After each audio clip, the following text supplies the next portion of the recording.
Hola, buenas tardes.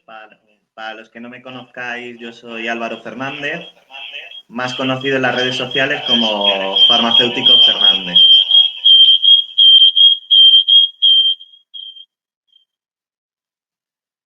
Bueno, hoy me han invitado aquí para hablar sobre educación sexual, pero lo primero que quiero hacer es agradecer a Microbacterium la oportunidad de estar aquí y compartir este rato con vosotros, hablando de este tema que a mí me parece tan importante y que creo que debería de ser un pilar básico en la educación y promoción de la salud. Lo primero que quiero empezar hablando es de la importancia de la prevención cuando hablamos de salud, porque, bueno, el 80% de las enfermedades que se producen en países desarrollados dependen directamente.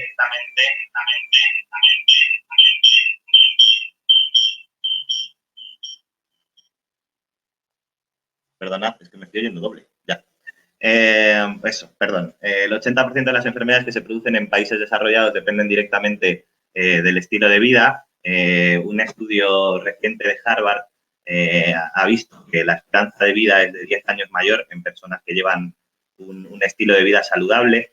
Y por tanto, al hablar de prevención, estamos hablando del tratamiento estrella hoy en día, ¿no? El que realmente es más efectivo enfocado a cualquier ámbito de la salud. Esta prevención, en mi opinión, tiene dos pilares básicos, ¿no? Por un lado, dar a conocer lo que son hábitos saludables, de forma que nos permita modificar hábitos y conductas pues, que pueden ser perjudiciales, ¿no? Y por otro lado, contribuir a la detección temprana de posibles patologías, pues eso, mediante la difusión de los signos y síntomas típicos, así como pues, otras medidas de prevención, como puede ser, por ejemplo, explicar en qué circunstancias o con qué frecuencia se debe de acudir a revisiones médicas. Para conseguir todos estos objetivos dentro de la prevención, pues el pilar más firme que tenemos es la educación. La educación con el fin de dar a la población los conocimientos básicos en materia de salud que les permitan alcanzar ese objetivo de llevar una vida saludable. El otro pilar del que podemos hablar o en el que nos podemos apoyar para lograr nuestro objetivo es la promoción de la salud, ¿no? La promoción de la salud puede contribuir a dar visibilidad a los nuevos avances y descubrimientos en materia de salud o en un momento puntual ante determinadas circunstancias especiales, pues como puede ser, por ejemplo, el hecho de que las ITS han ido en aumento en los últimos años o que haya aumentado el consumo de drogas, ¿no? Pues en esos casos se pueden llevar a cabo campañas especiales pues de promoción y concienciación que ayuden a luchar contra ese tipo de problemas pues que se pueden considerar más relevantes para toda la sociedad. Me gustaría seguir explicando qué es la salud y para ello pues voy a ampliar la definición que usa la OMS, ¿no? La OMS define la salud no solo como la ausencia de afecciones o enfermedades, sino que añade que la salud debe entenderse como el estado de bienestar físico, social y mental, que es lo que conocemos o lo que se nombra como el triángulo de la salud, ¿no? En cada uno de estos vértices del triángulo es donde los profesionales sanitarios creo que, en mi opinión, tenemos un papel de difusión de información que es relevante, ¿no? Cada profesional pues estará especializado en uno u otro tema, pero desde nuestro campo todos podemos aportar nuestro granito de arena. Cada uno de los vértices de este triángulo, por supuesto, es independiente, pero resulta obvio que están entrelazados y son interdependientes, ¿no? Si el objetivo final es alcanzar un bienestar global, pues bueno, obviamente, por ejemplo, un individuo que se droga, que bebe en exceso, que fuma, pues pronto eso va a repercutir sobre su salud física y probablemente tendrá consecuencias sobre su salud mental. Aquella persona que es súper rígida en sus costumbres dietéticas y de ejercicio, bueno, pues corre el riesgo de tomar más distancia o incluso de no querer salir a comer, por ejemplo, con gente o relacionarse, pues por no perder esa rutina que lleva, ¿no? Por lo que que puede que tenga una salud física impecable, pero que su bienestar social cojee y que a la larga probablemente eso también repercuta en su bienestar mental. También alguien que sea muy sociable, pues que esté todo el día de fiesta y duerma poco, pues tendrá unas relaciones sociales excelentes, pero pues, se va a fulminar su salud en cuestión de poco tiempo, ¿no? Todos estos modelos de conducta anteriores, ¿no? Los tres de los que hablaba, pues son un claro ejemplo de que en el medio está la virtud. Todos podemos aportar desde nuestro campo, pero es importante, para mí es fundamental cuando se educa en salud, no radicalizar ese mensaje. ¿Por qué digo esto? Bueno, porque hoy en día hay mucha información sobre lo que podemos y no podemos hacer, o lo que se debería hacer y lo que no se debería, y cada uno la explica desde su punto de vista, ¿no? O desde la materia que más domina. Y en ocasiones yo creo que tendemos a dar unos mensajes que son demasiado extremistas, incluso que pueden llegar a criminalizar cualquier conducta que no esté acorde completamente con lo que nosotros, ¿no? Con el campo de cada uno. Por ejemplo, o sea, ¿hay que llevar una dieta equilibrada? Sí, por supuesto. Pero hay quien dice que ahora es malo y horrible y es fatal para tu salud que puntualmente salgas por ahí, te comas un bollo y te des una cena opípara a base de productos procesados. Bueno, pues probablemente esto no es así, no es tan terrible, no es el fin del mundo, porque de vez en cuando, pues si eso es lo que te gusta, también hay que disfrutar, ¿no? Ese es el punto medio, ese en el medio está la virtud al que yo me refiero. Cuando hablamos de educación y del intento de educar, yo creo que también es fundamental cómo manejamos esa información que empleamos para educar, ¿no? La información yo creo que es fundamental que esté adaptada al receptor. No solo es importante el que transmitimos, ¿no? También es fundamental cómo lo transmitimos. Da igual que tengamos unos conocimientos vastísimos sobre un tema en concreto, que si no somos capaces de adaptar ese mensaje al nivel del receptor, pues probablemente ese mensaje se va a perder por el camino, ¿no? Hay que emplear las vías adecuadas y el lenguaje adecuado para que tu mensaje quede claro en el punto de destino. Además, por supuesto, la información yo creo que debe de ser veraz, debe ser fiable y debe ser objetiva. Hoy en día es muy fácil encontrar información que se transmite desde un punto de vista muy concreto, como decía antes, ¿no? Al menos en lo que educación sexual se refiere, se tiende a veces pues, a tomar partido por uno u otro extremo cuando en temas determinados y desde ahí pues es difícil, yo creo, informar y educar correctamente. ¿Qué pasa? Pues que, por ejemplo, pues, con el tema de los anticonceptivos, que este es un tema muy habitual, es posible que según la fuente de información a la que tú acudes, pues tú obtengas como resultado de tu investigación que estos son la panacea y la solución de todos los problemas, o que por el contrario se demonicen diciendo que son terribles para el cuerpo de la mujer y que no deberían de usarse bajo ningún concepto. Yo, sin querer abrir este debate que está tan de actualidad, lo que quiero hacer ver es que en ningún caso, en ninguno de los dos puntos, estaríamos hablando de información que realmente es objetiva, ¿no?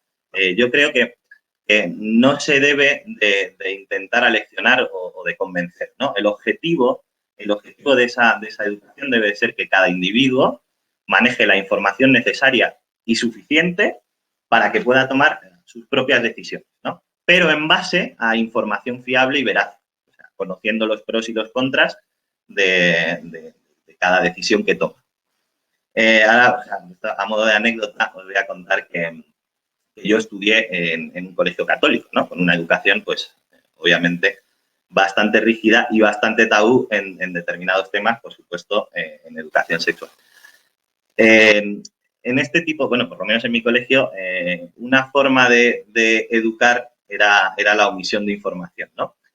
Y aunque yo creo que eso estaba enfocado con buena intención, a mi entender es erróneo, porque para tomar una decisión de forma consciente es necesario que tú tengas toda la información. Es decir, para decidir si quieres probar o no aquel polvito blanco que en algún momento de tu vida te van a ofrecer, necesitas saber qué es ese polvito blanco, qué efectos tiene, qué consecuencias tiene sobre tu salud a corto y largo plazo, y entonces podrás valorar de este modo, o sea, podrás valorar si quieres o no quieres y entender la globalidad del problema, ¿no?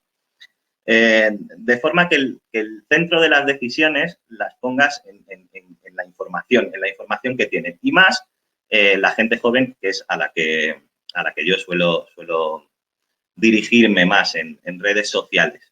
Porque los jóvenes tienen una necesidad de autonomía, ¿no? Que les parece súper relevante ser ellos los que toman las decisiones.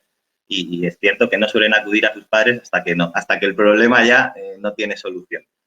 Y como esto es así, la mejor forma que tenemos de dotarles de defensas contra el mundo es, yo creo, darles esa buena información, ¿no? Bueno, dentro de los ámbitos de la salud, pues tenemos la educación vial, la educación postural, la educación cívica y social, la educación sexual, que es la que a mí me compete más, y la educación nutricional y otras, ¿no? Cada uno desde su ámbito. Pero todas comparten un aspecto del que os voy a hablar brevemente, que son las fuentes de información, ¿no? Hoy en día, pues, todo el mundo sabe de todo y más de salud, que parece que es como el fútbol, ¿no? Que todo el mundo tiene opinión. Además, por supuesto, tenemos al doctor Google, que ya sabes que ya sabemos que metes allí 4 síntomas y va a resultar pues, que tienes cáncer de sida o que estás embarazado siendo hombre. Pero bueno, el caso es que tenemos a la prima, a la vecina, a los colegas, todos con su opinión sobre lo que te pasa y qué deberías de hacer para solucionarlo. Y, por supuesto, tenemos a los superinfluencers, que no digo yo que no, de tips súper útiles, pero bueno, que en temas de salud pues hay que cerciorarse de que la información que transmitimos es auténtica, ¿no? Que no estamos hablando de camisetas o videojuegos, sino de temas en los que un consejo negativo pues, puede tener de verdad unas consecuencias importantes para la salud del que está al otro lado.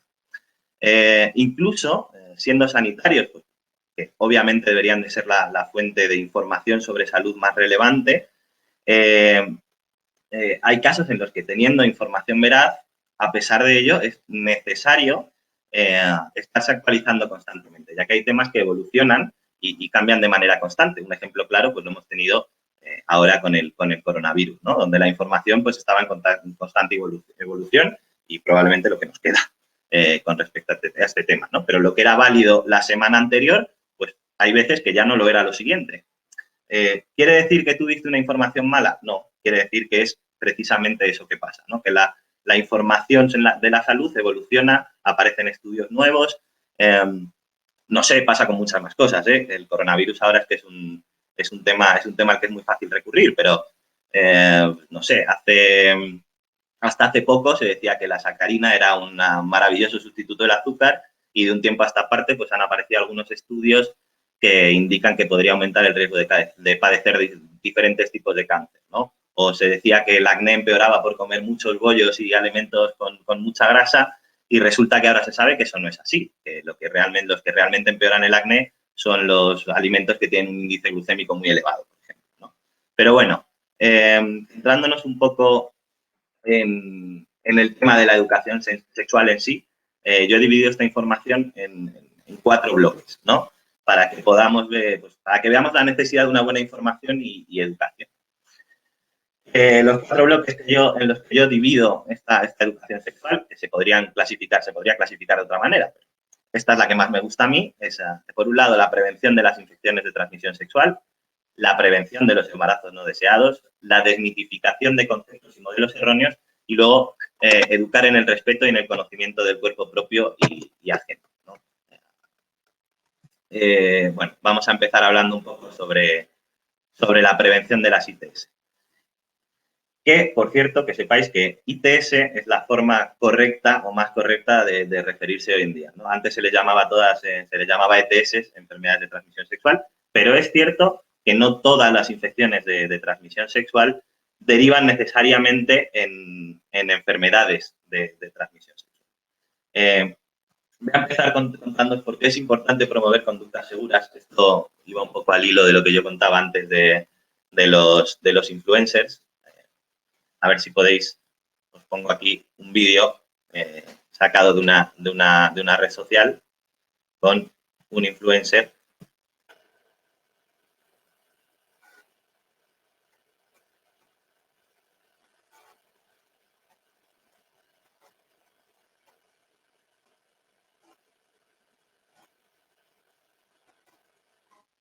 Bueno, este vídeo que os he puesto es un vídeo que yo extraje de TikTok en este caso, que tenía más de 2 millones de reproducciones. Este vídeo además es una copia de otro vídeo de otro influencer más conocido que este chico que tenía más de 10 millones de reproducciones. Y me he ido encontrando este vídeo repetido por mucha gente muchas veces. Lo que quiere decir que al final estas ideas que transmitía este vídeo sobre los beneficios de no usar preservativo, pues han llegado a lo mejor a 50, 60 millones de personas. Que habrá mucha gente que no se lo tome en serio, pero pero hay mucha gente que sí. Entonces yo creo que es nuestro deber, cuando intentamos educar en salud, dar contrainformación correcta a esta información negativa que muchas veces se mueve por las redes sociales, ¿no? Otro de los puntos dentro de la prevención de las ITS, yo creo que es dar a conocer esas enfermedades de transmisión sexual, desmitificarlas o cortar esos mitos que a veces las rodean y, por supuesto, hablar de las consecuencias que tienen estas infecciones de transmisión sexual. Yo, había una pregunta muy recurrente que me llegaba constantemente a mis bandejas de entrada, que era que, oye, yo no tengo más que a mi pareja, entonces mi pareja y yo somos fieles, solo tenemos relaciones entre nosotros, entonces es imposible que tengamos una enfermedad de transmisión sexual, ¿no? Y yo, al hilo de eso, hice este vídeo.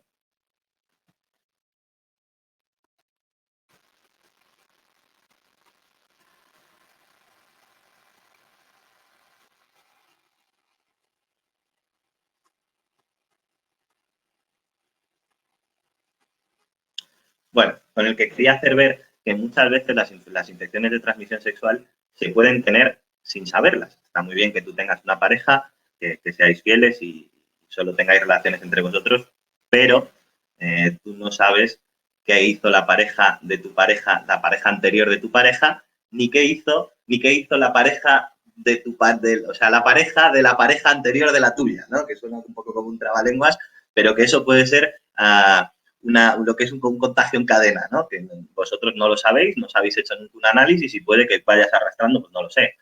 Por ejemplo, el VPH, que en muchos casos es asintomático y puede que tú no lo tuvieras, pero lo tuviera tu pareja que no sabe que lo tiene y que se lo transmitiera su pareja anterior y a esta su pareja anterior, ¿no? Entonces yo creo que explicar bien cómo funcionan esas infecciones de transmisión sexual es un punto fundamental en la educación sexual.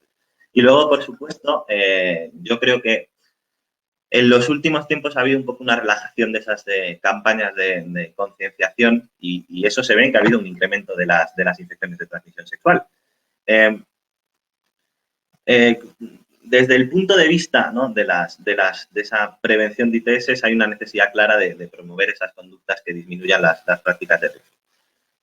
Uno de los periodos que marcaron, o cuando empezó de verdad a tomar relevancia esa prevención de las ITS, fue a principios de los 90, pues, con varios acontecimientos muy sonados, pues, como la muerte de Freddie Mercury, cuando se detectó el VIH en Magic Johnson, o bueno, la película de Filadelfia, que dio a conocer el rechazo social que sufría un colectivo tanto por su tendencia sexual como el rechazo que sufría un portador de VIH, ¿no? Se dio a conocer que el SIDA, que en aquel momento era un gran desconocido y era muy incipiente en la sociedad, pues no era una enfermedad con la que te contagiaras por un apretón de manos o por un beso, ¿no? Estos acontecimientos generaron, yo creo, una conciencia y una alarma social que desembocó en una necesidad de información social que fuera accesible en un tiempo en el que todos esos temas pues todavía eran más tabú de lo que son a día de hoy. A raíz de todo eso, pues en España surgieron campañas sanitarias muy, muy sonadas, como la famosa campaña del Póntelo, Pónselo, que a día de hoy, pues algunos todavía la recordamos, y los que sean más jóvenes, pues seguramente el contenido total de la campaña o los vídeos y las fotos que se difundieron en aquel entonces no las recordaréis, pero el eslogan del Póntelo, Pónselo, seguro, casi seguro que a todos os suena, ¿no? Pero si después de eso, ya estoy diciendo que esto fue a principios de los años 90, intentáis recordar alguna campaña que vaya encaminada a la prevención de ITS, no creo yo que muchos recordéis el eslogan de ninguna. No es porque no se hayan hecho, porque, por ejemplo, se hizo una en 2017 que tenía por eslogan tú decides lo que compartes. Bueno, esta pasó bastante desapercibida. La última arrancada en noviembre de este año, precisamente, que se llama, el eslogan que usan como el eslogan principal, ¿no? Es me gusta, quiérete mucho y en tus relaciones usa protección. Pero ¿alguno habéis oído hablar de ellas? Sí, lo que decía antes. Yo supongo que no. Lo que quiere decir que sus eslogans no eran tan exitosos como el póntelo, pónselo, o pues su difusión, por lo que sea, ha sido menos, ¿no?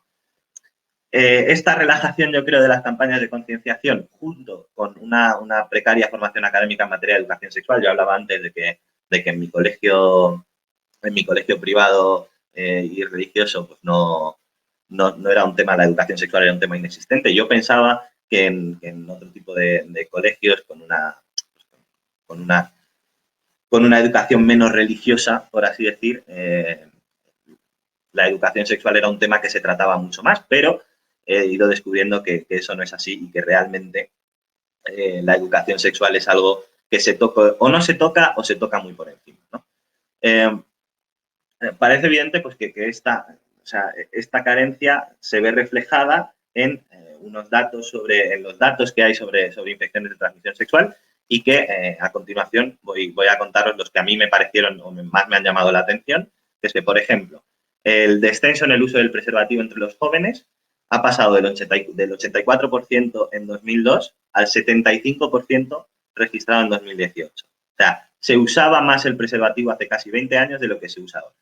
La gonorrea, por ejemplo, se ha incrementado un 26,3% de media anual desde 2003. O sea, una barbaridad desde hace 17 años. La sífilis también ha experimentado un incremento, pero menos acusado.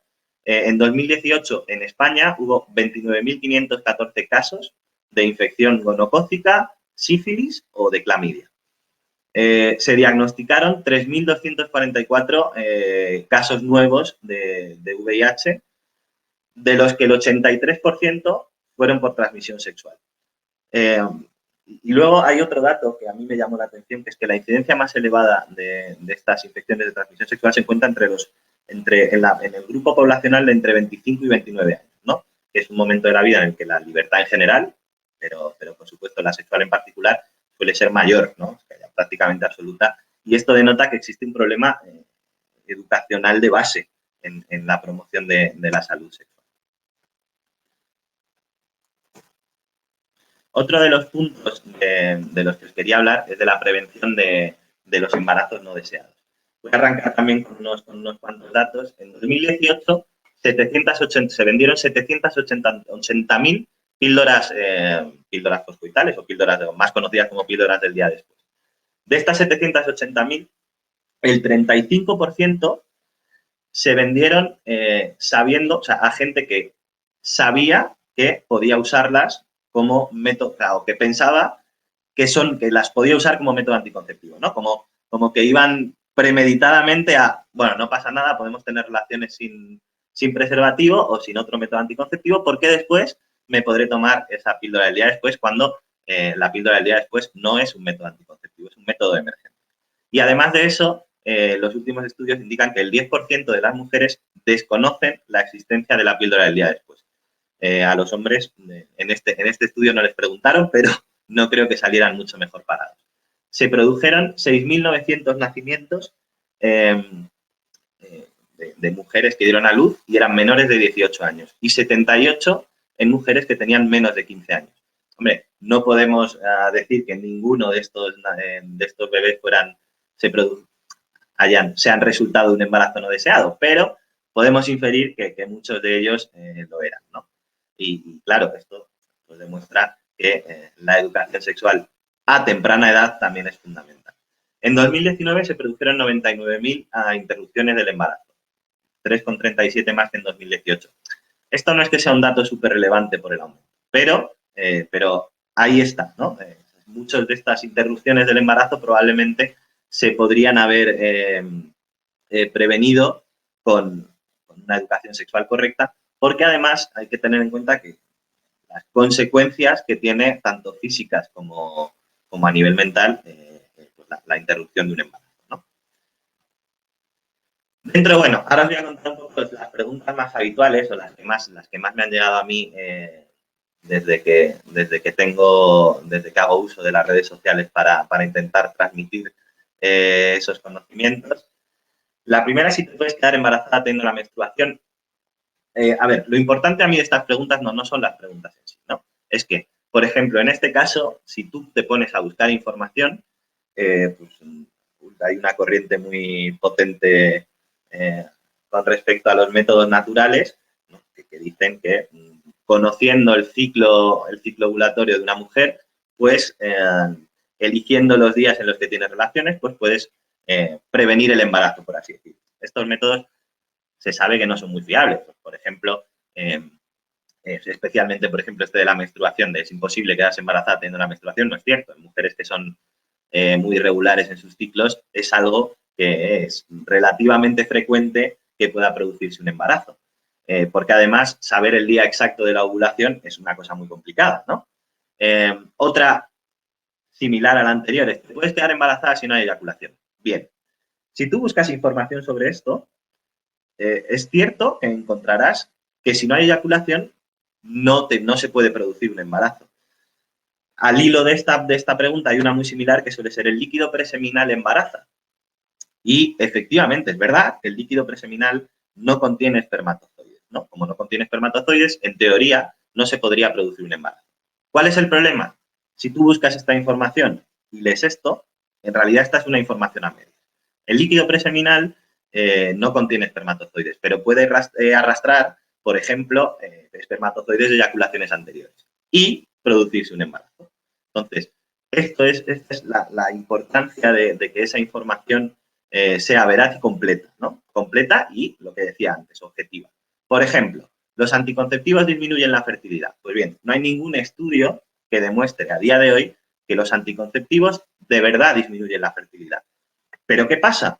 Que esto es muy habitual, ¿no? Es una mujer que ha empezado a tomar anticonceptivos pues, con 20 años, con 25, y los deja de tomar con 34, 35, a una edad más avanzada, porque decide que ahora ya sí se quiere quedar embarazada. Y tiene problemas para quedarse embarazada.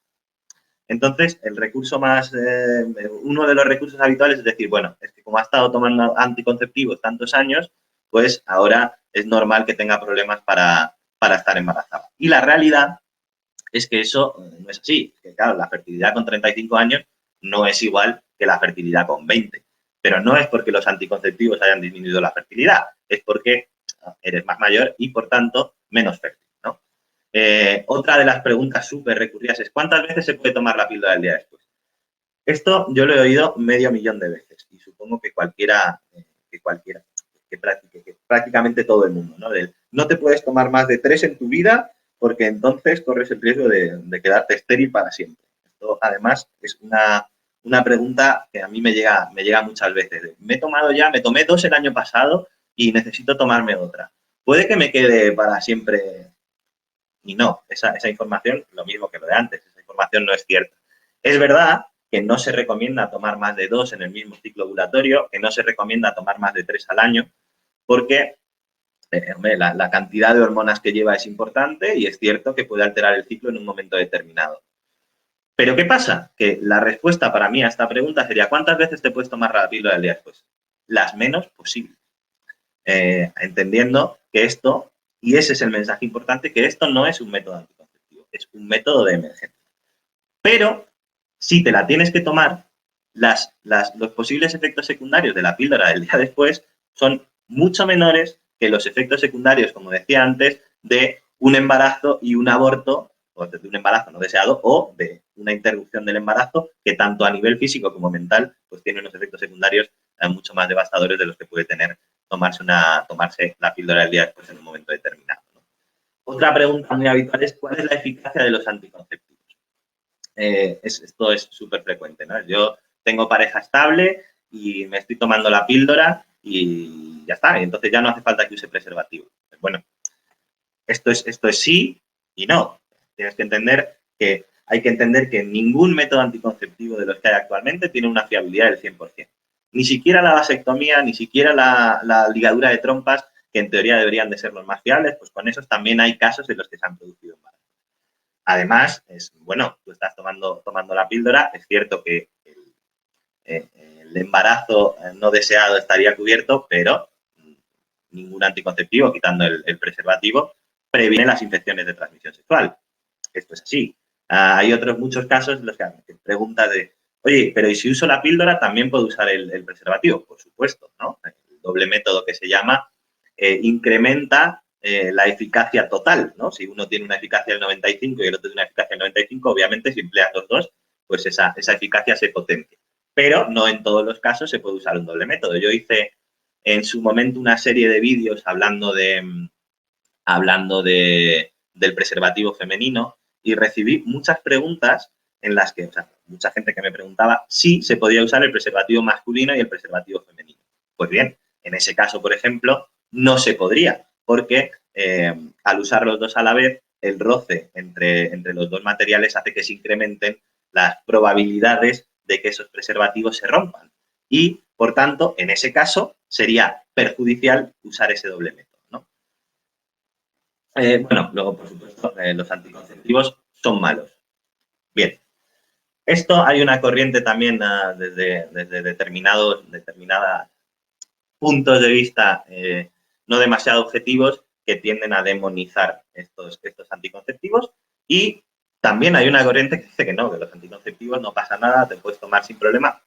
Y esto lo que hay que contar es que tú lo que tienes que hacer es transmitir, oye, los anticonceptivos tienen estas ventajas, sirven para esto, pueden solucionar estos problemas, pero tienen efectos secundarios. Entonces, estos son los efectos secundarios que tienen, estos son los beneficios que puedes extraer de tomar esos anticonceptivos, pero lo que hay que hacer es informar a la gente de ambas cosas. Estos son los pros, estos son los contras, y ahora sé tú el que decide, ¿no? El tercer pilar del que hablaba antes es esa desmitificación de conceptos y modelos erróneos, que va un poco al hilo de lo que contaba antes, que hay tantas fuentes de información. Pues, por ejemplo, en este caso, más vídeos de influencers y redes sociales. Por ejemplo, lo que también se hizo súper viral, que yo entiendo que cuando lo hacen, o sea, que cuando esta chica hace este vídeo, ella, pues, lo que está haciendo es una broma, ¿no? Pero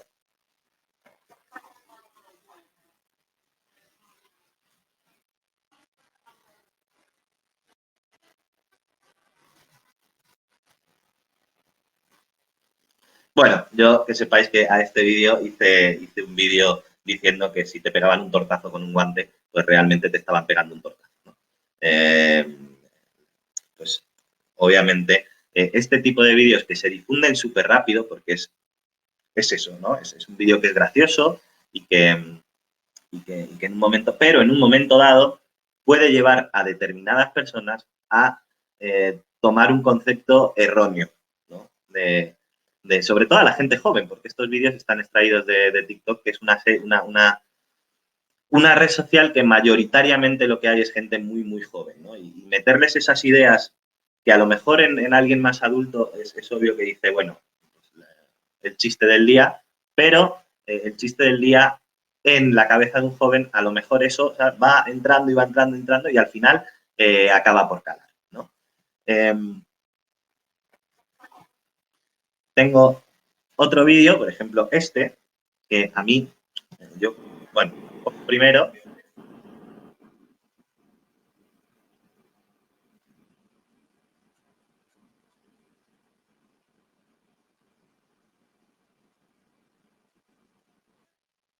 bueno, este vídeo que os acabo de poner aquí con el chiquito con el gorro, dando contando estas cosas que pasan cuando las mujeres tienen su primera vez, se hizo súper viral, pero yo no lo habría visto si no fuera porque me lo enviaron varias veces preguntándome si eso de verdad era cierto.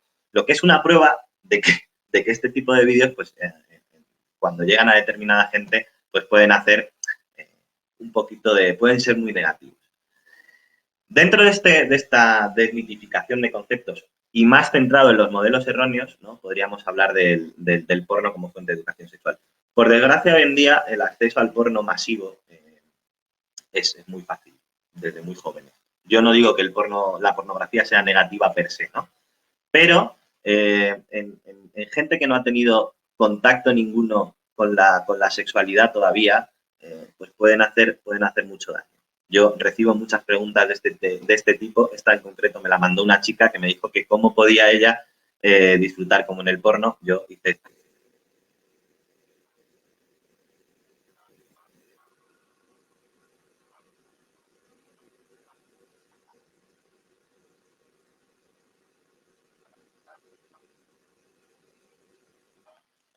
en el que, bueno, lo que quería transmitir un poco es que la pornografía hay que entenderla como lo que es, ¿no? Es ficción, como cualquier otra película. Tú no te planteas abrir la ventana y saltar y piensas que vas a salir volando como Superman. Pero con el porno sí que pasa. A mí, bueno, me han preguntado muchas veces, por ejemplo, que cómo se puede aguantar tanto como un actor porno, que qué toman, que... Y claro, la respuesta a eso es muy sencilla. De, mira, cada vez que cambian de plano han cortado la escena. Esto se ha grabado en 5 trozos y después, pues como en todas las películas hay una postproducción que empalma, nunca mejor dicho, empalma todos los trozos y entonces saca una secuencia de 1 hora con el tipo allí dándolo todo. Al final, pues eso, si tu único contacto con la sexualidad o tu primer contacto con la sexualidad es el porno, pues te piensas que ellas siempre van a gemir de forma desaforada y que ellos son todos son capaces de aguantarlas en aupadas, ¿no? Y estar así durante 1 hora, cuando eso, pues obviamente no es la realidad, ¿no? Vamos ya con el último punto del que yo hablaba, que para mí este es muy importante porque suele tocarse poco, que es educar en el respeto, en el conocimiento del cuerpo propio y ajeno y tener conciencia de la fisiología del placer, ¿no? Con respecto a la importancia de conocer el cuerpo propio y ajeno, yo cuando empecé, un momento más incipiente en mis redes sociales, cuando empecé a publicar vídeos, publiqué un vídeo hablando sobre la menstruación. Y al hilo de uno de esos vídeos me empezó a llegar la misma pregunta de forma recurrente, que yo he de decir que al principio pensaba que me estaban tomando el pelo. Pero claro, o sea, cuando la recibí las 2 primeras veces dije, bueno, ya estamos, ¿no? Los típicos graciosos y típico gracioso que hay en las redes sociales. Pero claro, cuando la recibí una tercera, una cuarta, una quinta, pues ya dije yo, bueno, la voy a contestar aún a riesgo de que si me están tomando el pelo, pues ¿qué le vamos a hacer? Se reirán de mí y ya está, pero yo creo que ninguna pregunta se debe de quedar, ninguna pregunta es mala, ¿no? Y si tenemos la posibilidad de contestarla, yo creo que está dentro de nuestro deber y de nuestras funciones. Bueno, la pregunta no era otra que ¿cómo podía una mujer orinar si tenía un tampón puesto? ¿No? Pues claro, yo hice un vídeo explicando que, oh sorpresa, no había problema porque eran 2 orificios distintos. Yo lo que digo, ¿no? La publiqué sin mucha fe pensando, bueno, esto me van a escribir aquí que si yo pienso que la gente es idiota. Pues resulta que os animo a que vayáis a alguna de mis redes sociales, veáis las respuestas que hay a ese vídeo y veréis cómo de verdad había mucha gente que se sorprendió. Pero no solo hombres, incluso mujeres. O sea, que esto da un poco idea del calado que pueden llegar a tener, o sea, del calado y de ese desconocimiento sobre el cuerpo ajeno, por supuesto, y en este caso hasta del propio, ¿no? En cosas de fisiología o de anatomía humana que, en mi opinión, deberían de ser básicas y todo el mundo debería de conocer. Con respecto al conocimiento, eso del conocimiento del cuerpo propio y ajeno, yo hice este vídeo que se hizo súper viral en el que explicaba, bueno, os lo pongo y ahora os lo comento.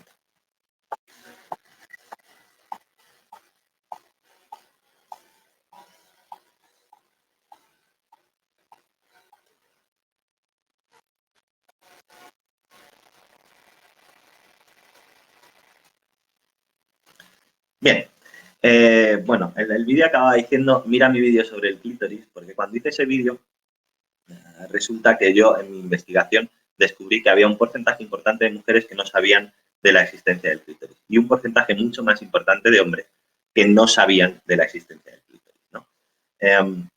Cuando está demostrado que hay muchas mujeres, una amplia mayoría, que no son capaces de alcanzar el orgasmo simplemente con la penetración, ¿no? Que necesitan de otro tipo de estimulación. Pero claro, esto es algo que, si no lo conoces, es fundamental conocerlo, yo creo, para tener unas relaciones más saludables y, por supuesto más placenteras, ¿no?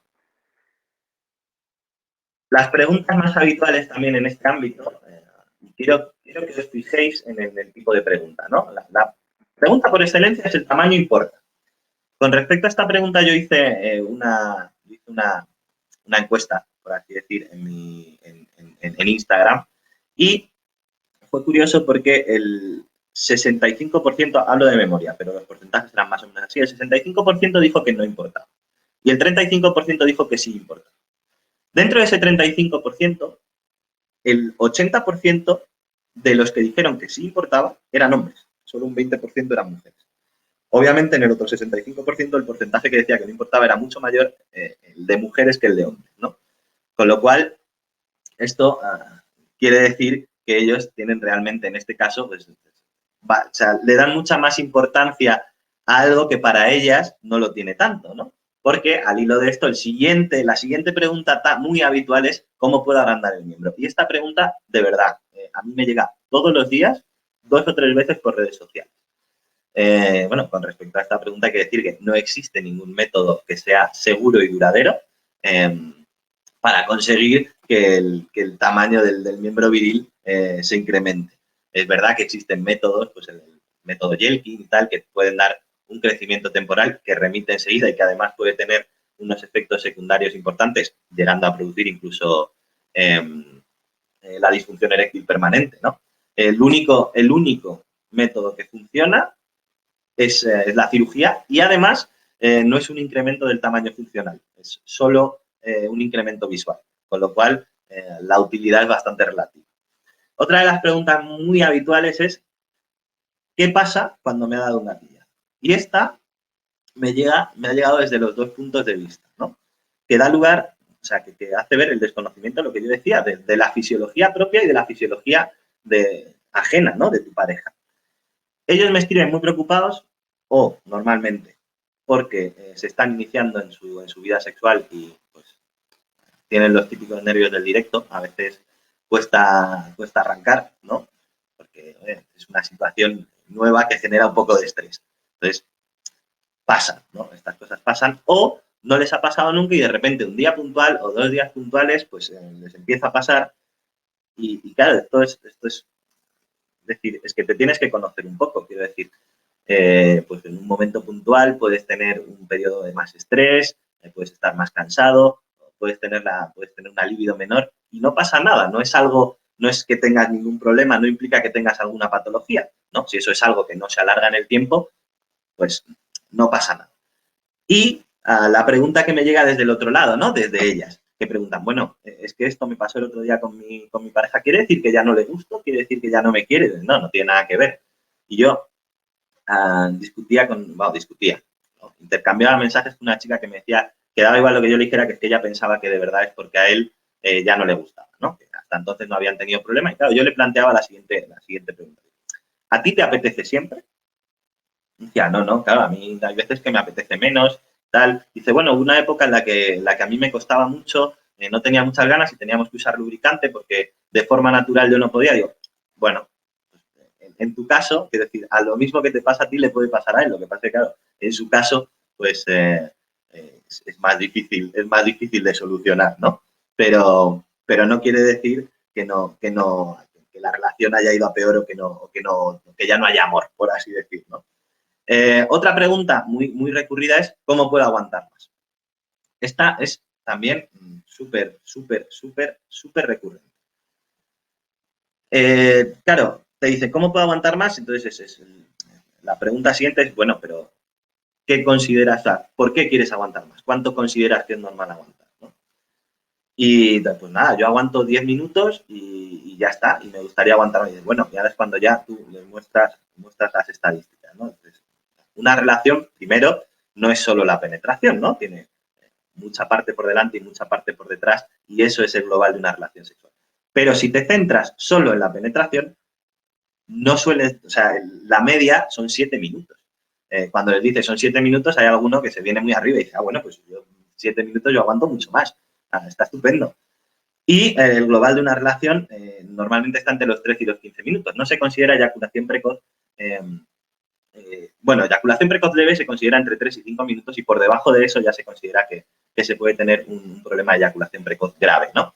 Pero estos datos son datos que la gente en general desconoce. Entonces, les parece que esto, alimentado por lo que decíamos antes de los falsos mitos del porno, de los modelos erróneos, hace que genere a veces unas situaciones de estrés innecesarias porque no te pasa nada. Lo que te pasa a ti es lo normal, ¿no?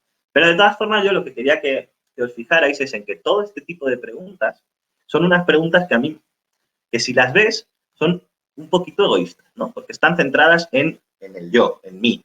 ¿Qué puedo hacer para que yo la tenga más grande? ¿Cómo puedo aguantar más? ¿Qué pasa si a mí me...? Y la realidad es que yo creo que debería de educarse para que estas preguntas fueran más enfocadas en qué puedo hacer para que el otro disfrute más, ¿no?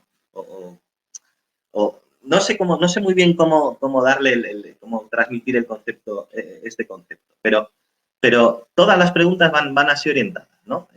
Y la realidad es que la conclusión final con esto es que yo creo que la gente se debe de entender que lo mejor que puedes hacer es preguntar, es comunicarte con tu pareja, ¿no? Se solucionarían muchísimos problemas preguntando ¿qué te pasa? ¿Qué te gusta? ¿Cómo te gusta? Y esto yo creo que limaría muchísimas asperezas de las que habitualmente acontecen en las parejas y que a mí pues me llegan muchas veces por redes sociales. Por último, y para acabar, quiero hacer una reflexión sobre esta importancia de poder preguntar, pero en otro ámbito, ¿no? Esta es una reflexión un poco más dirigida a los sanitarios, a los divulgadores, a los que nos dedicamos, ¿no? a intentar transmitir esa educación, no solo educación sexual, en cualquier ámbito de la salud. Y es que ninguna pregunta es absurda si de verdad hay una inquietud. A mí me llegan muchas veces mensajes en los que me dicen, no, es que yo he ido a la farmacia y quería preguntar por los tipos de preservativos, pero soy muy joven y me miran como con cara de pregunta. No voy al médico porque cuando le dije al médico que me hiciera que necesitaba una analítica porque había tenido infecciones de riesgo, entonces me dio una charla sobre por qué. Yo creo que lo que hay que intentar es dar confianza a la gente para que se sientan cómodos pudiendo recurrir a ti.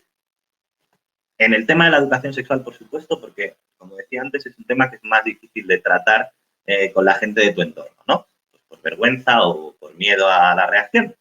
Así que nosotros yo creo que en ese sentido debemos devolvernos un punto de referencia en el que la gente se sienta cómoda pudiendo acudir a nosotros y preguntar.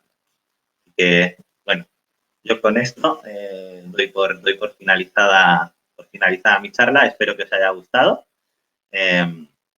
Y nada, no sé, si tenéis alguna pregunta, pues os escucho.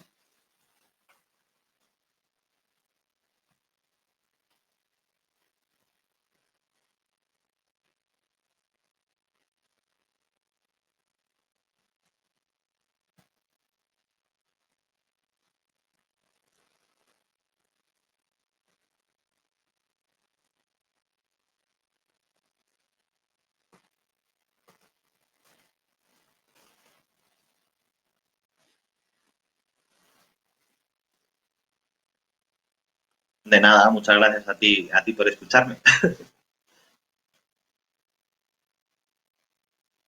No sé cuánto tiempo tenemos, pero bueno, de verdad que si tenéis alguna pregunta, yo encantado. Lo que queráis preguntar, aquí estoy.